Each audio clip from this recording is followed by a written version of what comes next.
हाय दोस्तों, मैं प्रयागराज शर्मा। मैं आज बात करूंगा दोस्तों एम्बैंकमेंट कंस्ट्रक्शन पार्ट फर्स्ट के बारे में। एम्बैंकमेंट के लेयर के बारे में आज बात करूंगा कि जो हम रोड बनाते हैं तो जो फर्स्ट लेयर हम डालते हैं एम्बैंकमेंट की, और किस तरह से एम्बैंकमेंट लेयर का हम निर्माण करते हैं। तो इसके बारे में दोस्तों आप देख सकते हैं क्लास सेक्शन 300 में क्लास 305 एम्बैंकमेंट कंस्ट्रक्शन उसमें लिखा हुआ है। इसके बाद आप डिस्क्रिप्शन देखेंगे तो उसमें लिखा हुआ है क्लास 305.1.1 में these specification shall apply to construction of embankments including subgrades, earthen shoulders and miscellaneous backfills with approved material obtained from approved source including material from roadway and drain excavation, bore area pits of other sources and embankment subgrades, earthen shoulders and miscellaneous backfills shall be constructed in accordance with the requirements of these specifications and in conformity with the lines, grades and cross sections shown on the drawings or as directed by the engineer। तो दोस्तों इसमें कहा गया है कि जब हम embankment का कंस्ट्रक्शन करते हैं तो उसमें सबग्रेड भी इंक्लूड रहता है। हम सबग्रेड का भी निर्माण करते हैं, अर्थन शोल्डर का निर्माण करते हैं। उसके साथ साथ विविध प्रकार के जो बैक फिलिंग करते हैं वो उसका भी निर्माण उसमें सम्मिलित रहता है दोस्तों। तो ये विनिर्देश इसमें क्या रहता है कि ये विनिर्देश सब ग्रेड मिट्टी के शोल्डर्स और विविध बैक फिलिंग सहित अन्य एम्बैंकमेंट के निर्माण के लिए लागू होते हैं वो होंगे जो स्वीकृत सोर्स से प्राप्त सामग्री के साथ होंगे, जिसमें सड़क मार्ग, नाली खुदाई या बोरो एरिया के जो गड्ढे होते हैं या अन्य स्रोतों से सामग्री शामिल होगी। और इसमें सब ग्रेड या मिट्टी के शोल्डर्स जो अर्थन शोल्डर्स होते हैं और विविध प्रकार के बैक फिलिंग के सभी एम्बैंकमेंट का निर्माण इन विशिष्ट मतलब स्पेसिफिकेशन, इन विशिष्टताओं की आवश्यकताओं के अनुसार इनके रेखाओं और ग्रेड्स और क्रॉस सेक्शंस के अनुरूप किया जाएगा। जो भी ड्राइंग्स में दिया रहेगा, जो इंजीनियर द्वारा निर्देशित की गई ड्राइंग है उसमें जो भी दिया रहेगा उसके हिसाब से इसका निर्माण किया जाता है दोस्तों। इसके बाद क्लॉज 305.2 में लिखा हुआ मटेरियल एंड जनरल रिक्वायरमेंट्स, इसमें कौन कौन सी मटेरियल हम यूज कर सकते हैं और कौन कौन से इसके जनरल रिक्वायरमेंट्स हैं तो उसके बारे में बताया गया है दोस्तों। तो इसमें देख सकते हैं क्लॉज 305.2.1 में फिजिकल रिक्वायरमेंट्स इसकी क्या क्या हैं उसके बारे में नीचे बताया गया कि 305.2.1.1 में क्लॉज में देखेंगे तो लिखा हुआ है the materials used in embankment subgrades, earthen shoulders and miscellaneous backfills shall be soil, murum, gravel, reclaimed material from pavement, fly ash, pond ash, a mixture of these or any other material as approved by the engineer. Such materials shall be free of logs, stumps, roots, rubbish and or any other ingredient likely to deteriorate or affect the stability of the embankment। तो दोस्तों इसमें बताया गया है कि जब हम embankment का जो मटेरियल यूज करेंगे, एम्बैंकमेंट हो या सबग्रेड हो या अर्थन शोल्डर हो या विभिन्न प्रकार के बैक फिलिंग में जो प्रयुक्त सामग्री या मिट्टी का जो भी यूज करेंगे तो मुरुम है या कि बजरी है या फुटपाथ से प्राप्त सामग्री है जो उसका निकाला जाता है एक्सकावेशन से, जो भी उसमें सुटेबल्स मटेरियल जो रहता है वो है, या कि मुरुम है या ग्रेवल्स पार्टिकल हैं या कि सॉइल है या कि फ्लाई ऐश है या कि तालाब की जो राख निकलती है, पॉन्ड की ऐश जो रहती है वो इन या किसी अन्य सामग्री के मिश्रण के रूप में इंजीनियर द्वारा अनुमोदित होगी। मतलब इंजीनियर द्वारा जो अप्रूव्ड की जाएगी मुरुम, ग्रेवल्स युक्त मुरुम जो रहेगी वो जो इंजीनियर द्वारा जब इंजीनियर से अप्रूवल मिल जाएगा तभी हम उसको एम्बैंकमेंट लेयर, सबग्रेड लेयर या कि अर्थन शोल्डर लेयर के लिए हम यूज करेंगे दोस्तों। तो इसमें ये बोला गया और इस तरह की सामग्री जो है इसमें ये भी देखना है हमको कि इसमें किसी भी प्रकार का कोई भी ख़राब घटक, अन्य घटक मतलब इसमें नहीं होना चाहिए। जो भी ख़राब घटक है, डिटेरियस मटेरियल्स जो रहते हैं वो नहीं होना चाहिए। जैसे कि इसमें locks,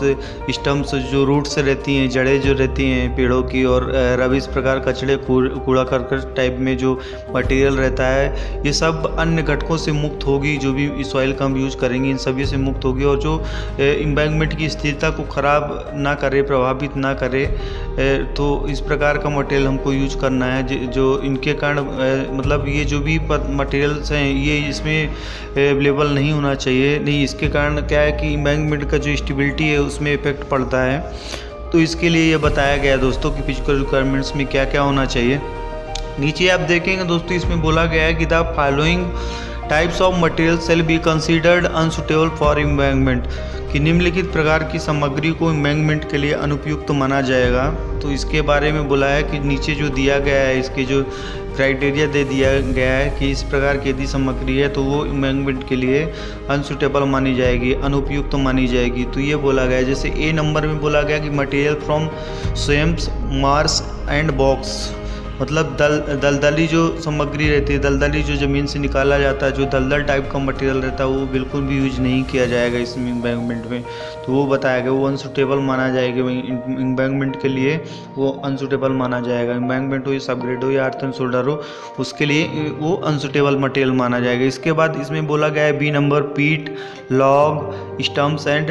perishable material any soil that classified are OL, OI, OH और PT in according with IS 498। तो दोस्तों इसमें बोला गया है कि जिसमें पीट, लॉग, ये स्टम्प और ख़राब होने वाली सामग्री कोई भी ऐसी जो सम्मिलित रहती है, कोई भी मिट्टी जो कि OL के रूप में वर्गीकृत होती है, या मतलब OL मतलब होता है ओवर लम्प्स जो रहते हैं बड़े बड़े, उसमें रहता है। और भी इसके बारे में जो जानकारी और भी चाहिए आपको तो 1498 IS कोड 1498 में आप देखेंगे तो उसमें पूरी डिटेल से आपको समझाया गया है कि किस प्रकार से ओवरबर्डन मटेरियल नहीं होना चाहिए इसमें, और जिसमें जड़ वगैरह जो रहती है, जो भी उसमें ख़राब पदार्थ रहते हैं वो उससे मतलब युक्त नहीं होना चाहिए मटेरियल को। तो इस प्रकार का मटेरियल अनुपयुक्त माना जाएगा एम्बैंकमेंट निर्माण के लिए दोस्तों। तो ये बोला गया है। इसके बाद आप सी में आएंगे तो सी में बोला गया मटेरियल्स सब्स्टेबल टू स्पॉन्टेनियस कंबसन। तो इसमें बोला गया कि जो भी सहज दहन के लिए अति संवेदनशील पदार्थ होते हैं, जो कि जलाने के लिए यूज किए जाते हैं, ऐसे पदार्थों का भी उपयोग नहीं करेंगे एम्बैंकमेंट में, सबग्रेड में या कि अर्थ एंड शोल्डर मटेरियल में। तो ये भी इसमें बोला गया है कि जैसे कोई भी सहज मतलब जो आसानी से जलने वाले पदार्थ होते हैं, जैसे लकड़ी वगैरह कभी कभी उसमें सम्मिलित होकर आ जाते हैं, तो ऐसे पदार्थों का भी, ऐसी मिट्टी का भी हमको यूज नहीं करना जिसमें ज़्यादा से ज़्यादा लकड़ी हो या कि ऐसे कोई भी ज्वलनशील पदार्थ हैं जिसके कारण एम्बैंकमेंट को नुकसान पहुँचे। तो इस प्रकार का भी मटेरियल यूज नहीं करना है दोस्तों, ये बताया गया इसमें। इसके बाद डी बोला गया कि materials in A frozen condition, जमी हुई स्थिति में सामग्री, जो भी ऐसी सामग्री रहती है जो जमी हुई स्थिति में होती है, और कभी कभी क्या रहता है कि ब्लैक कॉटन सॉइल उसमें आ जाता है, जो मतलब जमा हुआ रहता है, और उसको हम यूज करते हैं तो बाद में जब स्वेलिंग होती है ना तो वो पूरा बहने लगता है। तो इस प्रकार का भी मटेरियल हमको यूज नहीं करना है इसमें, ये बोला गया है। और इसमें बोला गया कि clay having liquid limit exceeding 50 and plasticity index exceeding 25, and जो भी हम मिट्टी इसमें यूज करते हैं, मिट्टी की जो इसमें लिक्विड लिमिट होगी वो मैक्सिमम 50 से ज़्यादा नहीं हो सकती, और प्लास्टिसिटी इंडेक्स जो होगी वो 25 से अधिक नहीं हो सकती है। तो लिक्विड लिमिट मतलब तरल सीमा, और प्लास्टिसिटी इंडेक्स मतलब प्लास्टिसिटी सूचांक बोलते हैं इसको हिंदी में दोस्तों। तो जो है लिक्विड लिमिट 50 से ज़्यादा नहीं होना चाहिए जो भी हम क्ले यूज कर रहे हैं उसमें, और जो 25 से ज़्यादा PI उसकी नहीं होना चाहिए, ऐसा मटेरियल हमको यूज करना है। यदि उसमें 50 से ज़्यादा लिक्विड लिमिट है और यदि 25 से ज़्यादा है उसमें प्लास्टिसिटी इंडेक्स है तो वो क्ले में आता है, उसको हम क्ले में काउंट करते हैं और वो अनसूटेबल मटेरियल माना जाता है, हम उसको एम्बैंकमेंट में यूज नहीं करेंगे दोस्तों। तो ये बोला गया है इसमें। इसके बाद आप देख सकते हैं material with salt resulting in leaching in the embankment. तटबद्ध में लीचिंग के परिणाम स्वरूप लवण के साथ सामग्री जिसमें सॉल्ट मटेरियल ज़्यादा रहता है, सॉल्टी मटेरियल रहता है, ऐसे भी मटेरियल को हमको यूज नहीं करना है एम्बैंकमेंट में, वो भी मटेरियल अनसूटेबल माना जाएगा एम्बैंकमेंट निर्माण के लिए दोस्तों। इसके बाद दोस्तों आप देख सकते हैं क्लॉज 305.2.1.2 में बोला गया है कि expansive clay exhibiting marked swell shrinkage properties free swell index exceeding 50% when tested as per IS 27 part 40 shall not be used as a fill material where an expansive clay having free soil index value less than 50% is used as a fill material. Subgrade and 50 top 500 mm portion of the embankment just below subgrade shall be non-expansive in nature. तो इसमें बोला गया दोस्तों कि हम IS 27 part 40 के अनुसार परीक्षण किए जाने पर जो विस्तृत मिट्टी में जो स्वेलिंग होती है, स्वेलिंग सूजन और सिकुड़न के गुण जो होते हैं, सिंकेज की प्रॉपर्टी जो होती है, तो वो 50% से ज़्यादा नहीं होनी चाहिए। यदि वो 50% से ज़्यादा आ रही है तो वो मटेरियल का इस्तेमाल हम नहीं करेंगे इसमें, और यदि 50% से कम आ रही है तो उसका हम यूज कर सकते हैं सबग्रेड और 500 mm तक एम्बैंकमेंट बनाने के लिए उसका यूज कर सकते हैं हम निर्माण करने के लिए। तो ये बोला गया इसमें कि जो भी ऐसा मटेरियल है जो 50% से जिसकी FSI जो है फ्री सोइल इंडेक्स 50% से ज़्यादा आ रही है तो उसका यूज नहीं करना है, और जिसकी 50% से कम आ रही है तो उसका यूज हम कर सकते हैं। Shall not be less than use in fill material यदि 50% से ज़्यादा आ रही है तो।